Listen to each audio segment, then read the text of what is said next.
மலடி, இது என் பெயர் அல்ல, உற்றார் உறவினர் வைத்த பெயர். 10 வருடங்களாக தொடர்ந்து என் காதில் விழுந்த வார்த்தை.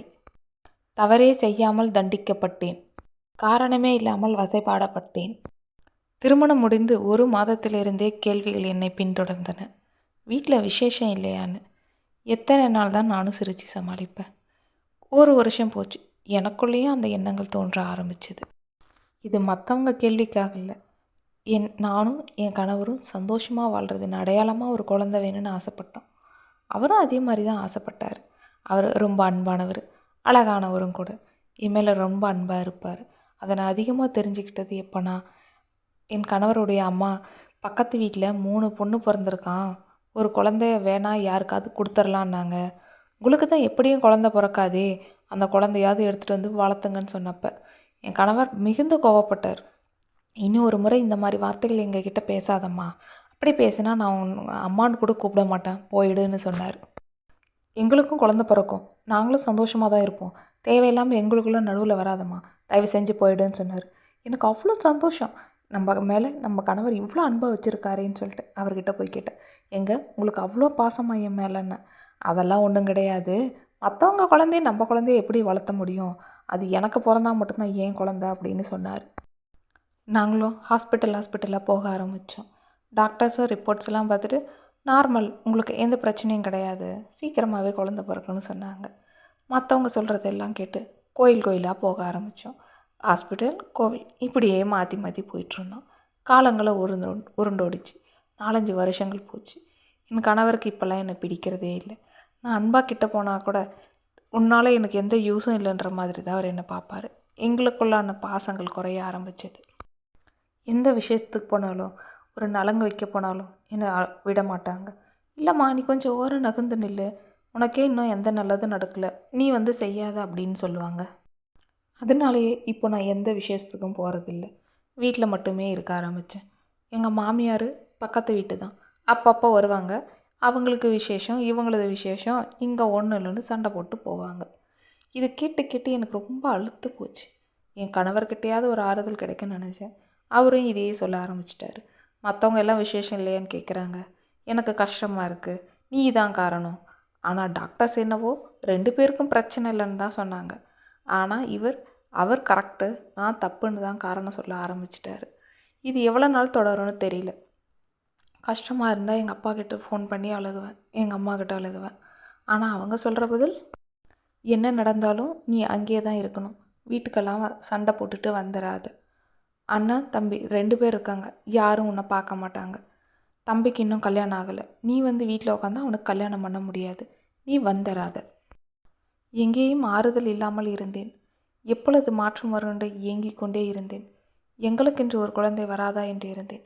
காலப்போக்கில் எங்களுக்குள் தாம்பத்தியம் என்பதே இல்லாமல் போனது. பிறகு எப்படி குழந்தை என்ற எண்ணமும் தோன்ற ஆரம்பித்து விட்டது. அந்த அளவிற்கு நாங்கள் ஒருவரும் வெறுத்து கொள்ள அளவுக்கு மாறிவிட்டோம். எனக்கென்னவோ அவர் மீது இருந்த பாசம் சற்றுதான் குறைந்திருந்தது. ஆனால் அவரோ என்னை முழுமையாகவே வெறுக்க தொடங்கிவிட்டார். இதற்கான ஒரு முற்றுப்புள்ளி நாளும் வந்தது. என் கணவர் என்னை அழைத்தார். உன்னிடம் தனியாக பேச வேண்டும் என்றார். சொல்லுங்கள் என்றேன். நான் சொல்வதை பொறுமையாக கேள். என்ன சொல்லுங்க என்றேன். இனியும் இப்படியே குழந்தை இல்லாமல் என்னால் இருக்க முடியாது. சரி என்றேன். அதற்கு அவர், நான் வேறொரு பெண்ணை பார்த்துள்ளேன், அவளை திருமணம் செய்து கொள்ளப் போகிறேன் என்று கூறினார். அப்பொழுது நான், உனக்கு தான் குழந்தை பாக்கியமே இல்லையே, உன்னை வைத்து கொண்டு நான் என்ன செய்ய போகிறேன், எனக்கு குழந்தை வேண்டும், அதற்காக நான் வேறொரு பெண்ணை திருமணம் செய்து கொள்கிறேன். அப்பொழுது நான், உனக்கு வேண்டுமென்றால் உன் பெற்றோரிடம் சென்று கொள், அல்லது முடியவே முடியாது என்றால் இங்கேயே ஒரு மூலையில் இருந்து கொள், அது எனக்கு பிரச்சனை கிடையாது. ஏதோ உனக்கு தாலி கட்டிய பாவத்திற்கு கடைசி வரை சோறு போடுகிறேன், இங்கேயே இருந்து கொள், அதற்கு மேல் நீ என்னிடம் எதையும் எதிர்பார்க்காதே, நான் வேறொருவரை மணந்து கொள்வது உறுதிதான் என்றார். நான் அழுதேன், கெஞ்சினேன். ஆனால் அது எவையும் அவர் காதில் விழவே இல்லை. நான் என் கணவரின் அம்மாவிடம் சென்று அழுதேன். அவர்கள், அப்பாடா, இப்போதாவது என் மகனுக்கு புத்தி வந்துள்ளது, இப்பொழுதாவது அவன் திருந்தி ஒரு நல்ல முடிவை எடுத்துள்ளான், மிக்க மகிழ்ச்சி, சீக்கிரமே நான் இப்போ பேரப்பிள்ளையை கொஞ்சப் போகிறேன் என்று ஆனந்தத்தில் சிரித்தார். நான் கதிகலங்கி போனேன். என் பெற்றோரிடம் கூறினேன்.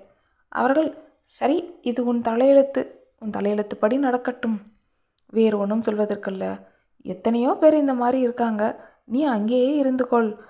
அவர்களுக்கு ஒரு குழந்தை என்றால் 5 வருடங்கள் கழித்து கூட மீண்டும் உனக்கு ஒரு குழந்தை பிறக்கலாம். நீ அங்கேயே இருந்து கொள் என்று கூறிவிட்டனர். வீடு தடபுடலாக அலங்கரிக்கப்பட்டு இருந்தது. பந்தல் எல்லாம் போட ஆரம்பித்து விட்டார்கள். உற்றார் உறவினர்களெல்லாம் வந்து விட்டார்கள். எல்லாரிடமும் மகிழ்ச்சி தான், என்னை தவிர. அவர்களுக்கு இன்று ஒரு திருமண நாள், அவ்வளவுதான். ஆனால் போவது என் வாழ்க்கை என்று யாருக்கும் புரியவில்லை. திருமணம் எங்கள் வீட்டிலே எளிமையான முறையில் ஏற்பாடு செய்திருந்தார்கள். ஆனால் எனக்குத்தான் துளியும் மனமில்லை. என் வாழ்க்கையே போகிறது. எதற்காக நான் இங்கு இருக்க வேண்டும்? இங்கிருந்து என் கணவர் வேறொரு பெண்ணுடன் வாழ்வதை நான் பார்த்து ரசிக்க வேண்டுமா என்று யோசித்தேன். எங்கே செல்வது? பெற்றோரும் வரவேண்டாம் என்று விட்டனர் என்று எதுவும் புரியாமல் காத்து கொண்டிருந்தேன். என் கணவருக்கு என் வீட்டிலே என் கண்முன்னே திருமணமும் நடந்தது. திருமணம் எல்லாம் முடிந்து கோவிலுக்கு உற்றார் உறவினருடன் சென்றிருந்தார் அன்று மதியம். நானும் எனது துணிகளை ஒரு கட்டைப்பையில் போட்டு எடுத்துக்கொண்டேன். என் பெற்றோர் எனக்கு போட்ட நகைகளையும் எடுத்துக்கொண்டேன். நான் ஒரு தையல்காரி. சிறிது சிறிது சேர்க்க வைத்த பணத்தையும் கையில் எடுத்துக்கொண்டேன். எங்கே செல்வதென்று தெரியவில்லை. கிளம்பிவிட்டேன் பையை எடுத்துக்கொண்டு. யாரும் இல்லாத நேரம் பார்த்து பஸ் ஏறி பஸ் ஸ்டாண்டுக்கு வந்து விட்டேன்.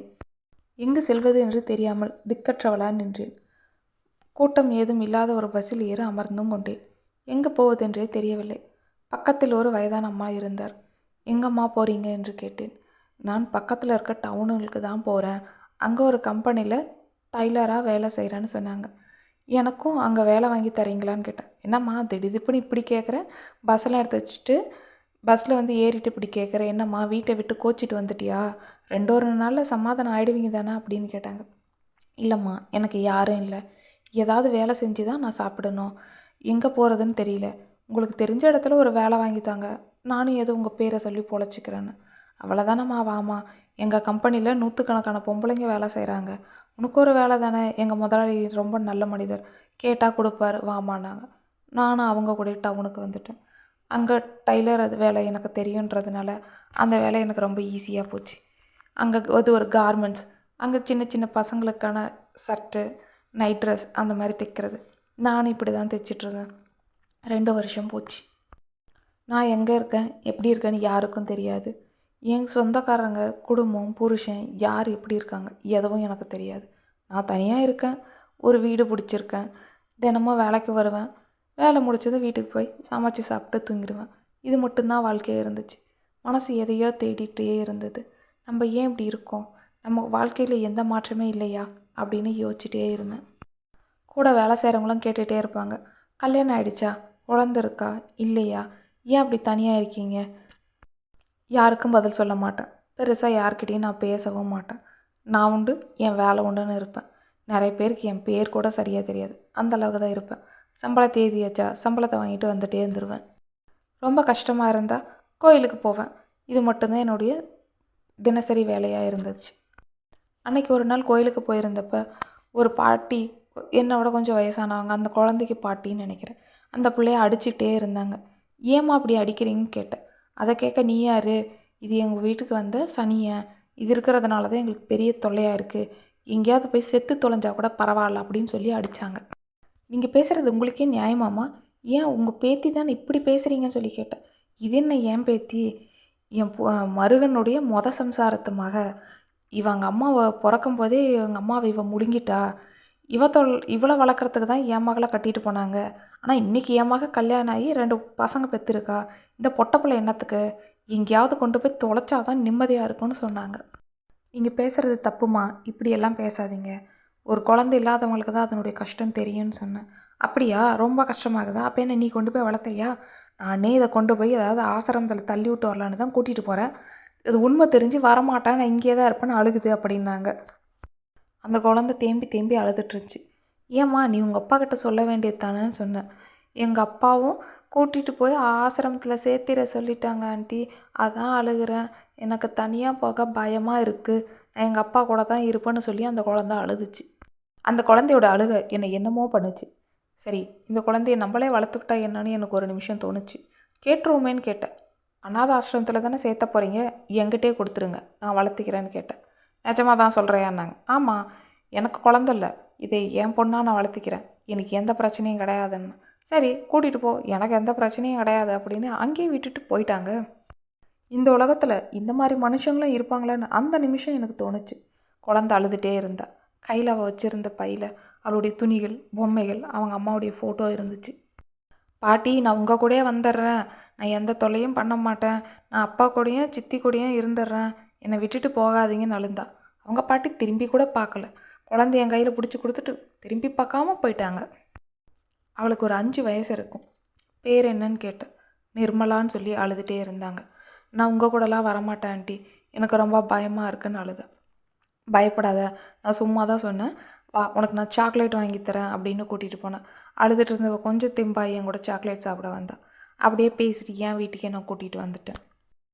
அவங்க அப்பாவும் சித்தியோ தேடி வருவாங்களான்னு பார்த்தேன். ஆனால் யாருமே அவளை தேடி வரலை.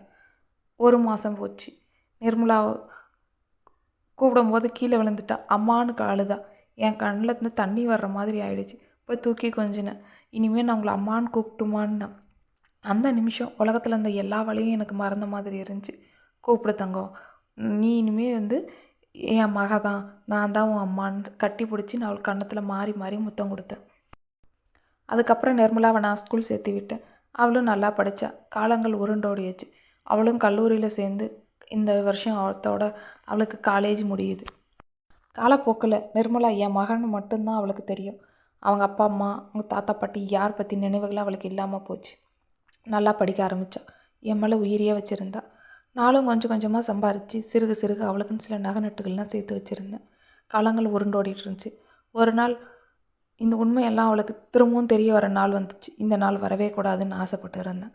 அவங்க பாட்டி அவங்க கூட 2-3 சொந்தக்காரங்களாம் கூட்டிகிட்டு வீட்டுக்கு வந்திருந்தாங்க. எனக்கு அவங்கள பார்த்ததான் முதல்ல அடையாளம் தெரியல. அதுக்கப்புறம் கொஞ்சம் யோசித்து பார்க்கும்போது ஞாபகம் வந்துச்சு. ஆனால் அவங்க பாட்டி என்னை அப்போவே கவனிச்சிருக்காங்க போல் தெளிவாக. குழந்தைய விட்டுட்டு போனதுக்கப்புறம் நான் கூட்டிகிட்டு போகிறேன்னா இல்லையான்னு என்னை பின்தொடர்ந்து வந்திருக்காங்க. நான் எங்கே குழந்தைய கூட்டிகிட்டு வரேன், என்ன பண்ணுறேன்னு கவனிச்சிட்டு போயிருக்காங்க. நான் எப்போவும் ஒரே வீட்டில் விலாசத்தில் இருந்ததுனால அது அவங்களுக்கு ரொம்ப வசதியாக போச்சு. அவங்க சொந்தக்காரங்களாம் கூட்டிகிட்டு எங்கள் வீட்டுக்கு வந்திருந்தாங்க. இது வரைக்கும் எங்கள் வீட்டுக்கு எந்த சொந்த பந்தம் யாரும் வந்ததில்லை. திடீர்னு 4 பேர் வரப்போல் நிர்மலாவுக்கு என்ன நம்ம வீட்டுக்கெலாம் திடீர்னு யாரோ வராங்கன்னு வந்து எங்கிட்ட கேட்டா. தெரியலடம்மா, போய் பார்க்கலான்னு சொன்னேன். உடனே நிர்மலாவை பார்த்ததும் அந்த பாட்டி கட்டி பிடிச்சி முத்தம் கொடுக்க ஆரம்பிச்சிட்டாங்க. கூட ஒரு நடுத்தர வயசானார் கண் கலங்கி நின்றுட்டு இருந்தார். எனக்கு எதுவுமே புரியல. நிர்மலா கிட்ட போயிட்டு, நிர்மலா, நான் தான் உன் அப்பா, நீ வா நம்ம வீட்டுக்கு போகலான்னு கூப்பிட்டாரு. எனக்கு கோபமாக வந்துச்சு. நான் இது வரைக்கும் என் பொண்ணு நிர்மலா கிட்ட எனக்கு ஏம்மா நம்ம 2 பேரும் மட்டும் தனியாக இருக்கோம், அப்பா இல்லையான்னு அவள் கேட்கும் போதெல்லாம் அவர் வேற ஒரு கல்யாணம் பண்ணிக்கிட்டாரு, அவருக்கு என்னை பிடிக்கல, அதனால் வேறு கல்யாணம் பண்ணிக்கிட்டாரு, நான் நீ மட்டும் போதுன்னு உன்னை கூட்டிகிட்டு தனியாக வந்துட்டேன்னு மட்டும்தான் சொல்லி வச்சுருந்தேன். இப்போ திடீர்னு ஒரு ஆள் வந்து நான் தான் உன் அப்பா, வா வீட்டுக்கு போகலான்னு தான் அவளுக்கு ஒன்றுமே புரியல. எனக்கும் தான். யார் நீங்கள், என்ன பேசுகிறீங்க, எதுக்கு இங்கே வந்து ஏதோ பேசுகிறீங்கன்னு கேட்டேன். உடனே அந்த பாட்டி, நீ நிறுத்துமா, என்ன இது வேணா உன் பிள்ளையா நீ பேசிகிட்ருக்க, அன்னைக்கு கோயிலில் நான் உங்ககிட்ட கொடுத்த பிள்ளை தானே, இவர் தான் நிர்மலாவுடைய சொந்த அப்பா, அவளை கூட்டிகிட்டு போகிறதுக்காக வந்துக்கிறாரு, நீ எதுவும் பேசாத அப்படின்னு சொன்னாங்க. நிர்மலா ஆச்சரியமாக என்னை பார்த்தாள். என்ன பாட்டி சொல்கிறீங்க, எனக்கு ஒன்றுமே புரியலன்னு கேட்டா. அது ஒன்றும் இல்லை அம்மாடி, இந்த அம்மா குழந்தைலன்னு அழுதுட்டு இருந்தாங்க, நான் தான் போனா போகுது அழுகிறாங்களேன்னு உன்னை கொடுத்துட்டு போனேன், இப்போ உங்கள் அப்பா உன்னை வேணும்னு கேட்குறாரு, நீ வந்துருமா அப்படின்னு கூப்பிட்டாங்க. அந்த கூட வந்த ஆணும் அழுது கொண்டே, நிர்மலா நம்ம வீட்டுக்கு வந்துரு, போயிடலான்னு கூப்பிட்டாங்க. நான் சற்று தயங்கினேன். நிர்மலா சென்று விடுவாளோ என்று யோசித்தேன். அவர் சற்றும் எதிர்பாராமல், அம்மா உண்மை என்ன நடந்ததுன்னு சொல்லுங்க என்று கேட்டார். எனக்கு புரியவே இல்லை. தலை சுற்றுவது போல் இருந்தது. எனக்கு எதுவும் புரியலடா அப்படின்னு சொன்னேன். என்ன புரியலன்றீங்க, நான் உங்கள் பொண்ணா இல்லையா அதை மட்டும் சொல்லுங்கள் அப்படின்னு கேட்டாள் நிர்மலா. சரி, நிர்மலாவுக்கு அவர்களோடு செல்ல விருப்பம் என்பது புரிந்து கொண்டேன். ஆம் நிர்மலா, கோயிலில் நீ அழுது கொண்டிருந்தாய், உன்னை ஆசிரமத்தில் சேர்ப்பதாக உன் பாட்டி கூறினார், நானே வளர்க்கிறேன் என்று கூறி வந்தேன், அவ்வளவுதான், அவர்கள்தான் உன் பெற்றோர், உனக்கு விருப்பம் இருந்தால் செல் என்று கூறினேன். அவர்களும் வா வா நம்ம வீட்டுக்கு போகலாம் என்று அழைத்தார்கள். நிர்மலா ஒரே முடிவாக கூறிவிட்டாள், இவர்கள்தான் என்னை வளர்த்தார்கள், இவர்கள் மட்டும்தான் என்னை பெற்றவர்களாக நான் நம்புகிறேன், உங்களை பற்றி நீங்கள் யார் என்ன என்று எனக்கு தெரியாது, தயவுசெய்து கிளம்புகள் என்று கூறினேன். நிர்மலா, உனக்கு நிறைய சொத்து இருக்குது, வந்துரு, நீ ராணி மாதிரி வாழலான்னு சொன்னாங்க. ஆனால் அதை கேட்டு நிர்மலா சிரிச்சா. ஆசிரமத்தில் தானே விட கூட்டிகிட்டு போனீங்க, இவங்க தான் என்னை ராணி மாதிரி வளர்த்துருக்காங்க, அங்கே போய் நான் எனக்கு என்ன வேணாலும் நடந்திருக்கலாம், நான் இவ்வளோ நாளாக செத்து கூட போயிருக்கலாம், அப்போ என்னை எப்படி கண்டுபிடிச்சிருப்பீங்க, ஆனால் யாருனே தெரியாத என்னை கொண்டு வந்து வளர்த்து இன்றைக்கி ஆளாக்கியிருக்காங்க. இவங்க தான் என் அம்மா, கடைசி வரைக்கும் இவங்க கூட தான் இருப்பேன், நீங்கள் போங்கன்னு சொல்லிட்டா. இதை கேட்டது எனக்கு ஒரு சந்தோஷம்தான் மனசுக்குள்ளே. என்னை அறியாமலே கண்ணீர் வந்தது. என் மகன் நிர்மலா என்கிட்ட ஒரே வார்த்தை தான் சொன்னான். பெத்ததான் பிள்ளையாம்மா, இத்தனை வருஷமா நீ தானே என்னை வளர்த்த, அப்போ நீ தான் எனக்கு அம்மா. இன்னொரு முறை வந்து நான் வளர்த்தேன் அப்படி இப்படின்லாம் சொல்லாத. நீ எப்போவுமே எனக்கு அம்மா, நான் உன் மக, அதை மட்டுமா பேசுமான்னு. அன்னையிலேருந்து இன்றைக்கி வரைக்கும் எங்களுக்குள்ளே எந்த வேறுபாடும் வந்ததில்லை. அந்த விஷயத்தை பற்றி நாங்கள் திரும்பவும் பேசவும் இல்லை. எங்கள் கூட வேலை செய்கிறவங்களுக்கு உடம்பு சரியில்லை, மருத்துவமனையில் அனுமதிக்கப்பட்டிருக்காங்க. அவங்கள பார்க்குறதுக்கு இன்றைக்கி காலையில் நான் போயிருந்தேன். அப்போது திடீர்னு ஒருத்தர் என் தோள் மேலே கை வச்சாங்க. திரும்பி பார்க்கும்போது அவங்கள எப்பயோ பார்த்த மாதிரி ஒரு ஞாபகம் இருந்தது. என் கணவர் வீட்டுடைய அண்ணன் மனைவி தான் அவங்க. என்னக்கா எப்படி இருக்கீங்க அப்படின்னு கேட்டேன். நான் நல்லா இருக்கேன், நீ எப்படி இருக்க அப்படின்னு கேட்டாங்க. நானும் நல்லா தாங்க இருக்கேன் அப்படின்னு சொன்னேன். கொஞ்சம் நேரம் மனசை விட்டு நாங்கள் 2 பேரும் பேசிகிட்டு இருந்தோம். இப்போ எங்கே இருக்க என்னன்னு கேட்டாங்க. எல்லாத்தையும் சொல்லிகிட்டு இருந்தேன். நான் ஒரு பொண்ணை வளர்க்கலை, அவள் என் மகதான்னு சொன்னேன். கேட்குறதுக்கு ரொம்ப சந்தோஷமாக இருக்குன்னாங்க. மனசுக்குள்ளே கேட்கலாமா வேணாமான்னு ஒரு எண்ணம் இருந்தாலும் கேட்டே தீரணும்னு ஒரு ஆசை. என் கணவருக்கு எத்தனை குழந்தைங்கன்னு கேட்டேன். அதுக்கு அவங்க சிரித்தாங்க. குழந்தைலன்னு தான் ஒன்றை விட்டுட்டு வேற ஒருத்தி கட்டினாங்க, ஆனால் அவங்களுக்கும் குழந்தை இல்லை. இப்போ வரைக்கும் நீயாச்சும் ஒரு பொண்ணோட சந்தோஷமாக இருக்கிற, அவங்க எதுவுமே இல்லாமல் தான் இருக்காங்க அப்படின்னு சொல்லிட்டு அவங்க போயிட்டாங்க. அதுக்கப்புறம் தான் சிந்திச்சு பார்த்தேன். மலடின்னு பேர் வாங்கினது நான், ஆனால் குறை எனக்கு கிடையாது, என் கணவருக்கு தான் இருந்திருக்குது.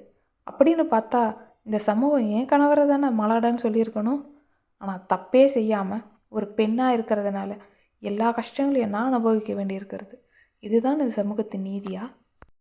இந்த கதையில் உங்களுக்கான கருத்துக்களை கமெண்டில் தெரிவிக்கவும்.